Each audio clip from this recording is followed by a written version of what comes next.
ನಮಸ್ಕಾರ. ಮುಖ್ಯಾಂಶಗಳು.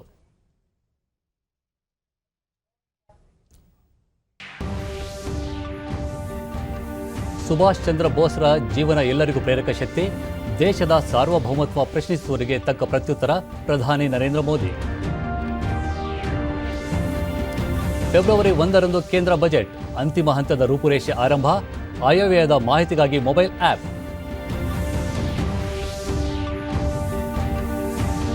ಇಂದು ರಾಷ್ಟ್ರೀಯ ಹೆಣ್ಣು ಮಕ್ಕಳ ದಿನ. ಲಿಂಗಾನುಪಾತದಲ್ಲಿ ಏರಿಕೆ. ಕ್ರೀಡೆ ಶಿಕ್ಷಣಕ್ಕೆ ಪ್ರೋತ್ಸಾಹ.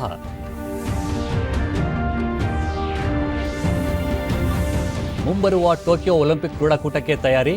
ಕ್ರೀಡಾ ಪ್ರಾಧಿಕಾರಗಳಲ್ಲಿ ಕೋವಿಡ್ ನಿಯಮಗಳಲ್ಲಿ ಭಾಗಶಃ ಸಡಿಲಿಕೆ. ವಾರ್ತೆಗಳ ವಿವರ. ಸ್ವಾತಂತ್ರ್ಯ ಸೇನಾನಿ ನೇತಾಜಿ ಸುಭಾಷ್ ಚಂದ್ರ ಬೋಸ್ ಅವರ 125ನೇ ಜನ್ಮದಿನದ ಹಿನ್ನೆಲೆಯಲ್ಲಿ ಕೋಲ್ಕತ್ತಾದಲ್ಲಿ ನಿನ್ನೆ ಆಯೋಜಿಸಿದ್ದ ಕಾರ್ಯಕ್ರಮದಲ್ಲಿ ಪರಾಕ್ರಮ್ ದಿನಕ್ಕೆ ಪ್ರಧಾನಿ ನರೇಂದ್ರ ಮೋದಿ ಚಾಲನೆ ನೀಡಿದರು.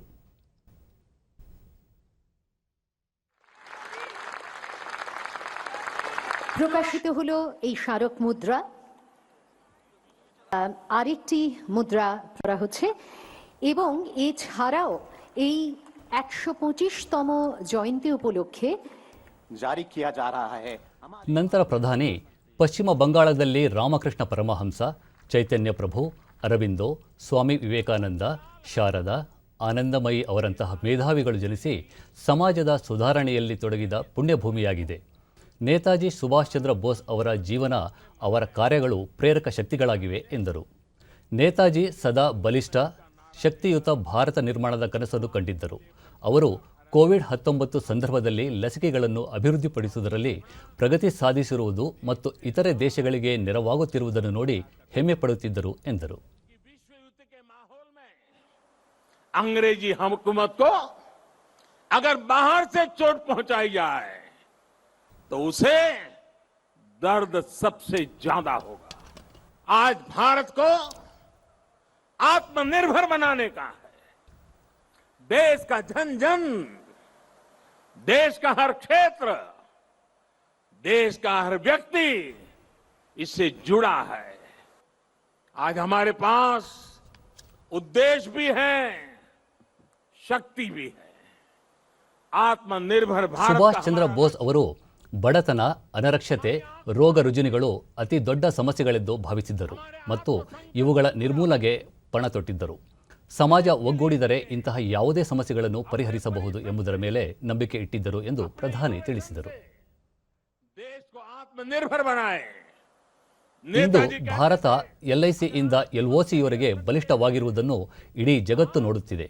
ಭಾರತದ ಸಾರ್ವಭೌಮತ್ವವನ್ನು ಪ್ರಶ್ನಿಸಲು ಪ್ರಯತ್ನಿಸುವವರಿಗೆ ನಮ್ಮ ದೇಶ ಸೂಕ್ತ ಉತ್ತರ ನೀಡುತ್ತಾ ಬಂದಿದೆ ಎಂದರು. क्वालिटी के प्रोडक्ट बनाने होंगे, कुछ भी कमतर नहीं. जीरो डिफेक्ट, जीरो इफेक्ट वाले प्रोडक्ट.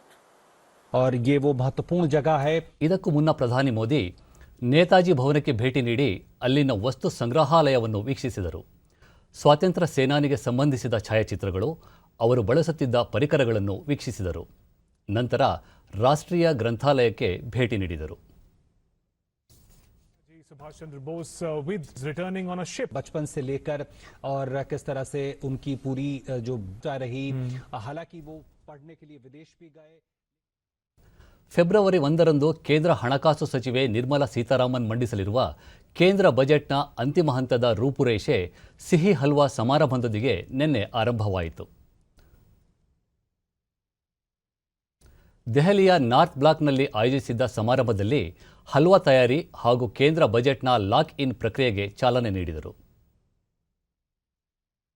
ಇದೇ ಮೊದಲ ಬಾರಿಗೆ ಕೇಂದ್ರ ಆಯವ್ಯಯ ಕಾಗದರಹಿತವಾಗಿ ಮಂಡಿಸುತ್ತಿದ್ದು, ಡಿಜಿಟಲ್ ಆಡಳಿತದ ಅನುಕೂಲತೆಗಳನ್ನು ಬಳಸಿಕೊಂಡು ಸಂಸದರು ಮತ್ತು ಜನಸಾಮಾನ್ಯರಿಗೆ ಬಜೆಟ್ನ ಮಾಹಿತಿ ದೊರಕಿಸಲು ಈ ಬಾರಿ ವಿಶೇಷ ಮೊಬೈಲ್ ಆ್ಯಪ್ ಅಭಿವೃದ್ಧಿಪಡಿಸಲಾಗಿದೆ.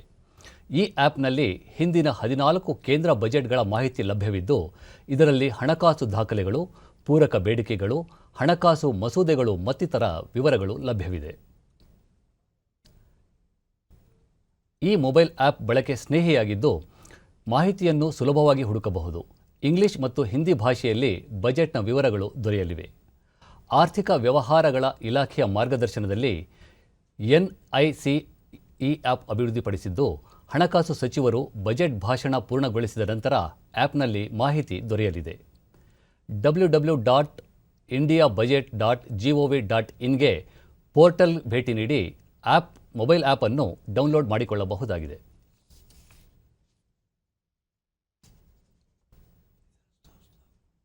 ಕರ್ನಾಟಕ ರಾಜ್ಯ ಪಂಚಾಯತ್ ಅಭಿವೃದ್ಧಿ ಅಧಿಕಾರಿಗಳ ಕ್ಷೇಮಾಭಿವೃದ್ಧಿ ಸಂಘದಿಂದ ಹುಬ್ಬಳ್ಳಿಯಲ್ಲಿ ನಿನ್ನೆ ರಾಜ್ಯ ಮಟ್ಟದ ಸಮಾವೇಶ ಹಮ್ಮಿಕೊಳ್ಳಲಾಗಿತ್ತು. ಕೇಂದ್ರ ಸಚಿವ ಪ್ರಹ್ಲಾದ್ ಜೋಶಿ, ಗ್ರಾಮೀಣಾಭಿವೃದ್ಧಿ ಮತ್ತು ಪಂಚಾಯತ್ ರಾಜ್ ಸಚಿವ ಕೆಎಸ್ ಈಶ್ವರಪ್ಪ ಕಾರ್ಯಕ್ರಮಕ್ಕೆ ಚಾಲನೆ ನೀಡಿದರು. ಇಲಾಖೆಯ ಹಿರಿಯ ಅಧಿಕಾರಿಗಳು ಮತ್ತಿತರರು ಉಪಸ್ಥಿತರಿದ್ದರು. ಎಲ್ಲಿ ತನಕ ನಮ್ಮ ಗ್ರಾಮೀಣ ವ್ಯವಸ್ಥೆ, ಅದು ಇನ್ಫ್ರಾಸ್ಟ್ರಕ್ಚರ್ ಇರ್ಬೋದು, ಅದು ಅಲ್ಲಿನ ವ್ಯವಸ್ಥೆಗಳಿರ್ಬೋದು. ನಂತರ ಪ್ರಹ್ಲಾದ್ ಜೋಶಿ ಗ್ರಾಮೀಣಾಭಿವೃದ್ಧಿಗೆ ಸಂಬಂಧಿಸಿದ ಕೇಂದ್ರ ಮತ್ತು ರಾಜ್ಯ ಸರ್ಕಾರದ ಯೋಜನೆಗಳನ್ನು ಅನುಷ್ಠಾನಗೊಳಿಸುವಲ್ಲಿ ಅಧಿಕಾರಿಗಳ ಪಾತ್ರ ಮಹತ್ವದ್ದು. ಗ್ರಾಮಗಳಲ್ಲಿ ಮೂಲಭೂತ ಸೌಲಭ್ಯ ಅಭಿವೃದ್ಧಿಗೆ ಒತ್ತು ನೀಡಲಾಗಿದೆ. ಈ ನಿಟ್ಟಿನಲ್ಲಿ ಸ್ಥಳೀಯ ಮಟ್ಟದ ಅಧಿಕಾರಿಗಳು ಹಾಗೂ ಚುನಾಯಿತ ಪ್ರತಿನಿಧಿಗಳ ಪಾತ್ರ ಮಹತ್ವದ್ದಾಗಿದೆ ಎಂದರು. ಗ್ರಾಮಗಳ ಅಭಿವೃದ್ಧಿಯಲ್ಲಿ ಪ್ರಮುಖ ಪಾತ್ರ ವಹಿಸುವ ಸಿಬ್ಬಂದಿಗಳ ಸವಾಲುಗಳು, ಯೋಗಕ್ಷೇಮ ಕುರಿತು ಹಾಗೂ ಬೇಡಿಕೆ ಈಡೇರಿಸುವ ಬಗ್ಗೆ ಸಚಿವರ ಜತೆ ಚರ್ಚಿಸಿದ್ದು ಸರ್ಕಾರದ ಗಮನ ಸೆಳೆಯಲು ತಿಳಿಸಿರುವುದಾಗಿ ಹೇಳಿದರು. ಸಚಿವ ಕೆಎಸ್ ಈಶ್ವರಪ್ಪ ರಾಜ್ಯದ ಪ್ರತಿ ಗ್ರಾಮಗಳಲ್ಲೂ ಸೋಲಾರ್ ವಿದ್ಯುತ್ ದೀಪಗಳನ್ನು ಅಳವಡಿಸಲು ಚಿಂತಿಸಿದ್ದು ಅಗತ್ಯ ಸಿದ್ಧತೆ ನಡೆಸಲಾಗಿದೆ ಎಂದರು.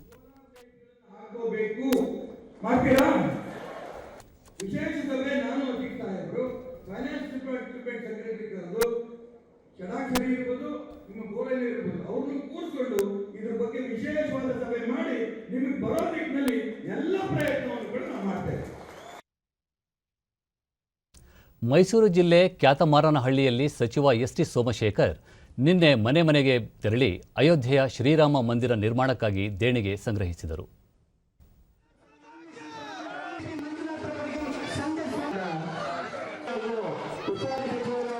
ನಂತರ ಸುದ್ದಿಗಾರರೊಂದಿಗೆ ಅವರು ಮಂದಿರ ನಿರ್ಮಾಣಕ್ಕಾಗಿ ಜನರು ಸ್ವಯಂ ಪ್ರೇರಿತವಾಗಿ ತಮ್ಮ ಶಕ್ತ್ಯಾನುಸಾರ ದೇಣಿಗೆ ನೀಡಲು ಉತ್ಸುಕರಾಗಿದ್ದಾರೆ. ಯಾರಿಗೂ ಹಣ ನೀಡುವಂತೆ ಒತ್ತಡ ಹೇರಲಾಗುತ್ತಿಲ್ಲ. ಮುಂದಿನ ತಿಂಗಳ 5ರವರೆಗೆ ದೇಶಾದ್ಯಂತ ಎಲ್ಲ ಬೂತ್ಗಳಲ್ಲಿ ದೇಣಿಗೆ ಸಂಗ್ರಹ ಕಾರ್ಯ ನಡೆಯಲಿದೆ ಎಂದರು. ಒಂದು ಕಾಣಿಕೆ ಇರಬೇಕು ಅಲ್ಲಿ ಅಂತಕ್ಕಂಥ ಉದ್ದೇಶ. ಇವತ್ತು ಎಲ್ಲ ಕಡೆ ಉತ್ಸವ 100 ರೂಪಾಯಿನ ಒಬ್ಬರು ಅಡ್ವೊಕೇಟರರು ಬೆಳ್ಳಿ. ರಾಜ್ಯದ ರೈತರಿಗೆ ನೆರವು ಒದಗಿಸುವ ಸಲುವಾಗಿ ಎಲ್ಲ ಗ್ರಾಮ ಪಂಚಾಯಿತಿಗಳನ್ನು ಕೂಡ ವ್ಯವಸಾಯ ಸಹಕಾರಿ ಬ್ಯಾಂಕ್ಗಳನ್ನು ತೆರೆಯಲು ಸೂಚನೆ ನೀಡಲಾಗಿದೆ. ಮುಂದಿನ 7-8 ತಿಂಗಳಲ್ಲಿ ರಾಜ್ಯದ ಎಲ್ಲ 6,000 ಗ್ರಾಮ ಪಂಚಾಯಿತಿಗಳಲ್ಲಿ ಬ್ಯಾಂಕ್ ಆರಂಭಿಸಲಾಗುವುದು. ಇದರಿಂದ ರೈತರಿಗೆ ಅಲ್ಪಾವಧಿ, ದೀರ್ಘಾವಧಿ ಮತ್ತು ಮಧ್ಯಮ ಸಾಲ ದೊರೆಯಲಿದೆ. ಜೊತೆಗೆ ಚಿನ್ನದ ಅಡಮಾನ ಇಡಲು, ಮನೆ ನಿರ್ಮಾಣಕ್ಕೆ ಹಾಗೂ ಬೀದಿ ಬದಿ ವ್ಯಾಪಾರಿಗಳಿಗೆ ಕೂಡ ಸಾಲ ದೊರೆಯಲಿದೆ ಎಂದು ಹೇಳಿದರು.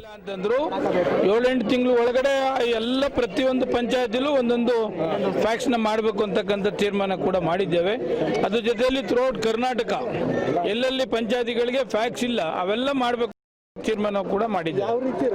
ಒಂದೊಂದು ಪಂಚಾಯತಿಗೆ ಫ್ಯಾಕ್ಸ್ ಇಲ್ಲ ಅಂತಂದ್ರೆ ಅವರು 3-4 ಕಿಲೋಮೀಟರ್ ದೂರ ಬರಬೇಕಾಗ್ತದೆ.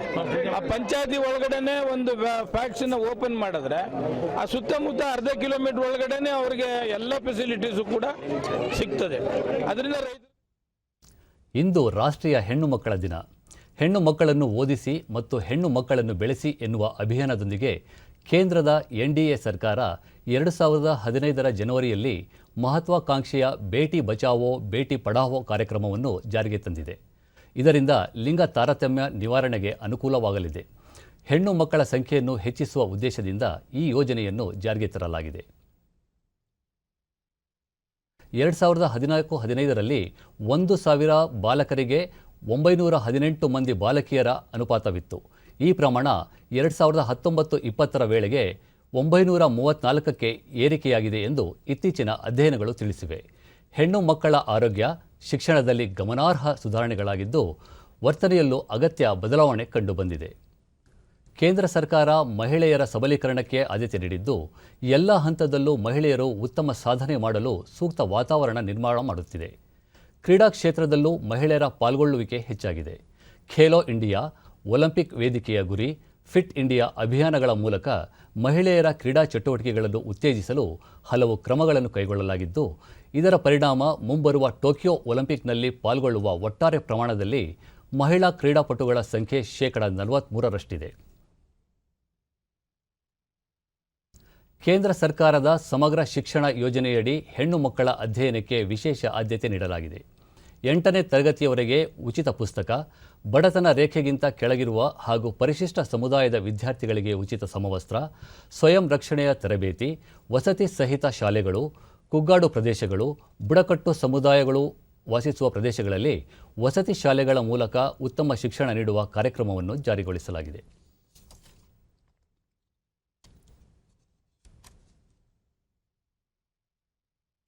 ಮುಂಬರುವ ಟೋಕಿಯೋ ಒಲಿಂಪಿಕ್ ಕ್ರೀಡಾಕೂಟದಲ್ಲಿ ಪಾಲ್ಗೊಳ್ಳಲಿರುವ ಕ್ರೀಡಾಪಟುಗಳ ತರಬೇತಿ ಉದ್ದೇಶದಿಂದ ಭಾರತೀಯ ಕ್ರೀಡಾ ಪ್ರಾಧಿಕಾರದಲ್ಲಿ ಕೋವಿಡ್ ನಿಯಮಾವಳಿಗಳನ್ನು ಭಾಗಶಃ ಸಡಿಲಿಸಲಾಗಿದೆ. ತರಬೇತಿಗಾಗಿ ಆಗಮಿಸುವ ವಿವಿಧ ಸ್ಪರ್ಧಾಳುಗಳಿಗೆ ಕ್ವಾರಂಟೈನ್ ನಿಯಮಗಳನ್ನು ಸಡಿಲಿಸಲಾಗಿದೆ. ತರಬೇತಿಗೆ ಆಗಮಿಸುವವರು ಸೋಂಕು ನಿಯಂತ್ರಣ ಕ್ರಮಗಳನ್ನು ಕಡ್ಡಾಯವಾಗಿ ಪಾಲಿಸಬೇಕು. RT-PCRನಲ್ಲಿ ಸೋಂಕು ಪತ್ತೆಯಾಗದಿದ್ದರೆ ತರಬೇತಿಯಲ್ಲಿ ತೊಡಗಿಸಿಕೊಳ್ಳಲು ಅವಕಾಶ ಕಲ್ಪಿಸಲಾಗಿದೆ. ಒಲಿಂಪಿಕ್ ಕ್ರೀಡಾಕೂಟಕ್ಕೆ ಕೇವಲ 6 ತಿಂಗಳು ಮಾತ್ರ ಬಾಕಿ ಉಳಿದಿದ್ದು, ಈ ಹಿನ್ನೆಲೆಯಲ್ಲಿ ಎಲ್ಲ ಕೇಂದ್ರಗಳಲ್ಲಿ ತರಬೇತಿಗೆ ಸೂಕ್ತ ವ್ಯವಸ್ಥೆ ಮಾಡುವಂತೆ ಸೂಚಿಸಲಾಗಿದೆ. ಈಗ ಇಂದಿನ ಪತ್ರಿಕೆಗಳ ಇಡುಕುನೋಟ. ಗಡಿ ಭದ್ರತೆಗೆ ಆದ್ಯತೆ, ಭಾರತದ ಆತ್ಮನಿರ್ಭರತೆ ತಡೆ ಯಾರಿಂದಲೂ ಸಾಧ್ಯವಿಲ್ಲ. ಅಕ್ರಮ ಗಣಿ ಸಕ್ರಮ, ಗಣಿಗಾರಿಕೆ ಸ್ಥಗಿತ ಮಾಡಲು ಸಾಧ್ಯವೇ ಇಲ್ಲ. BSY ಅರ್ಜಿ ಹಾಕಿ ಸಕ್ರಮ ಮಾಡಿಕೊಳ್ಳಿ. ಬಜೆಟ್ನ ಮೊಬೈಲ್ ಆ್ಯಪ್ ಬಿಡುಗಡೆ, ಈ ಬಾರಿ ಡಿಜಿಟಲ್ ಬಜೆಟ್ ಮಂಡಿಸಲಿರುವ ಸೀತಾರಾಮನ್. 2ನೇ ದಿನವೂ ತೈಲ ದರದ ಹೆಚ್ಚಳ, ಈ ವಾರದಲ್ಲಿ 4ನೇ ಬಾರಿ ಏರಿಕೆ, ಶನಿವಾರ 25 ಪೈಸೆ ಏರಿಕೆ.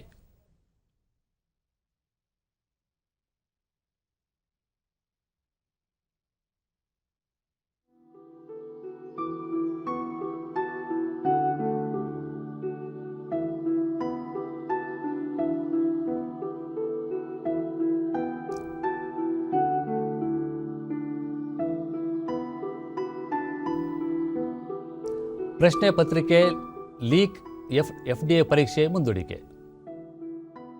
ಉಳಿದಂತೆ ಟ್ರಾಫಿಕ್ ನಿರ್ವಹಣೆಗೆ ಕೃತಕ ಬುದ್ಧಿಮತ್ತೆ ಬಳಕೆ, ಸಂಚಾರ ವ್ಯವಸ್ಥೆ ನಿರ್ವಹಣೆಗೆ ಪ್ರತ್ಯೇಕ ಪ್ರಾಧಿಕಾರ, 1 ವರ್ಷದಲ್ಲಿ ನಮ್ಮ ಸಂಚಾರ ವ್ಯವಸ್ಥೆ ದೇಶಕ್ಕೆ ಮಾದರಿ, ಸಚಿವ ಬೊಮ್ಮಾಯಿ. ಪಾಲಕರಿಗೆ ಶುಲ್ಕ ಭಾರವಿಲ್ಲದಂತೆ ನಿರ್ಧಾರ, ಸರ್ಕಾರದ ಬಳಿ ಇವೆ 3 ಸೂತ್ರ, ಶೀಘ್ರದಲ್ಲೇ 1 ಸೂತ್ರ ಪ್ರಕಟ. ಕೋವಿಡ್ ಲಸಿಕೆ ನಿಯಮ ಮಾರ್ಪಾಡು, ಗೊತ್ತುಪಡಿಸಿದ ಆರೋಗ್ಯ ಕಾರ್ಯಕರ್ತರು ಲಸಿಕೆ ಹಾಕಿಸಲು ಬಾರದಿದ್ದರೆ ಅನ್ಯರಿಗೆ ಅವಕಾಶ. ರಾಜ್ಯದಲ್ಲಿ ಚಳಿ ಇಳಿಕೆ, ತಾಪಮಾನ ಏರಿಕೆ.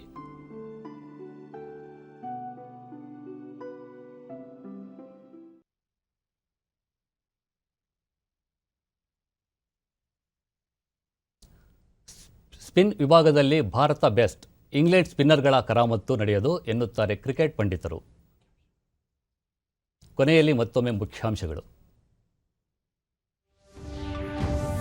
ಸುಭಾಷ್ ಚಂದ್ರ ಬೋಸರ ಜೀವನ ಎಲ್ಲರಿಗೂ ಪ್ರೇರಕ ಶಕ್ತಿ, ದೇಶದ ಸಾರ್ವಭೌಮತ್ವ ಪ್ರಶ್ನಿಸುವವರಿಗೆ ತಕ್ಕ ಪ್ರತ್ಯುತ್ತರ, ಪ್ರಧಾನಿ ನರೇಂದ್ರ ಮೋದಿ.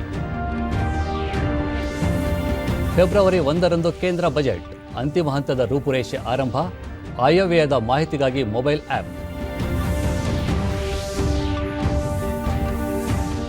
ಇಂದು ರಾಷ್ಟ್ರೀಯ ಹೆಣ್ಣು ಮಕ್ಕಳ ದಿನ, ಲಿಂಗಾನುಪಾತದಲ್ಲಿ ಏರಿಕೆ, ಕ್ರೀಡೆ ಶಿಕ್ಷಣಕ್ಕೆ ಪ್ರೋತ್ಸಾಹ. ಹಾಗೂ ಮುಂಬರುವ ಟೋಕಿಯೋ ಒಲಿಂಪಿಕ್ ಕ್ರೀಡಾಕೂಟಕ್ಕೆ ತಯಾರಿ, ಕ್ರೀಡಾ ಪ್ರಾಧಿಕಾರಗಳಲ್ಲಿ ಕೋವಿಡ್ ನಿಯಮಗಳಲ್ಲಿ ಭಾಗಶಃ ಸಡಿಲಿಕೆ. ನಮ್ಮ ವಾರ್ತಾ ಪ್ರಸಾರವನ್ನು ನೀವು DD ಚಂದನ ನ್ಯೂಸ್ ಯೂಟ್ಯೂಬ್ ಚಾನಲ್ನಲ್ಲೂ ವೀಕ್ಷಿಸಬಹುದು. ಇದೀಗ ಸಂಸ್ಕೃತ ವಾರ್ತೆ ಪ್ರಸಾರವಾಗಲಿದೆ.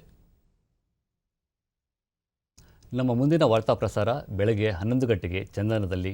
ನಮಸ್ಕಾರ.